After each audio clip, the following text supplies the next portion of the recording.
Avon field reference Nawaz Sharif, Maryam Nawaz और captain Safdar की सजाओं के खिलाफ अपीलें समाअत के लिए मुकर्रर। इस्लामाबाद हाई कोर्ट ने फ्लैगशिप रेफरेंस में नवाज शरीफ की बरीयत के खिलाफ नैब अपील भी समाअत के लिए मुकर्रर कर दी। जस्टिस आमिर फारूक और जस्टिस मोहसिन अख्तर कयानी पर मुश्तमिल बेंच 28 अप्रैल को समाअत करेगा। Avon field reference Nawaz Sharif, Maryam Nawaz और कैप्टन सफदर की सजाओं के खिलाफ अपीलें समाअत के लिए मुकर्रर। इस्लामाबाद हाई कोर्ट ने फ्लैगशिप रेफरेंस में नवाज शरीफ की बरीयत के खिलाफ नैब अपील भी समाअत के लिए मुकर्रर कर दी। जस्टिस आमिर फारूक और जस्टिस मोहसिन अख्तर कयानी पर मुश्तमिल बेंच 28 अप्रैल को समाअत करेगा।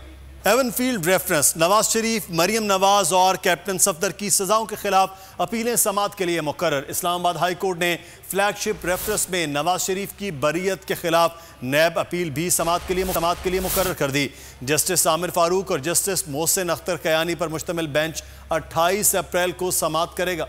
Avon field reference Nawaz Sharif, Maryam Nawaz और कैप्टन सफदर की सजाओं के खिलाफ अपीलें समाअत के लिए मुकर्रर। इस्लामाबाद हाई कोर्ट ने फ्लैगशिप रेफरेंस में नवाज शरीफ की बरीयत के खिलाफ नैब अपील भी समाअत के लिए मुकर्रर कर दी। जस्टिस आमिर फारूक और जस्टिस मोहसिन अख्तर कयानी पर मुश्तमिल बेंच 28 अप्रैल को समाअत करेगा।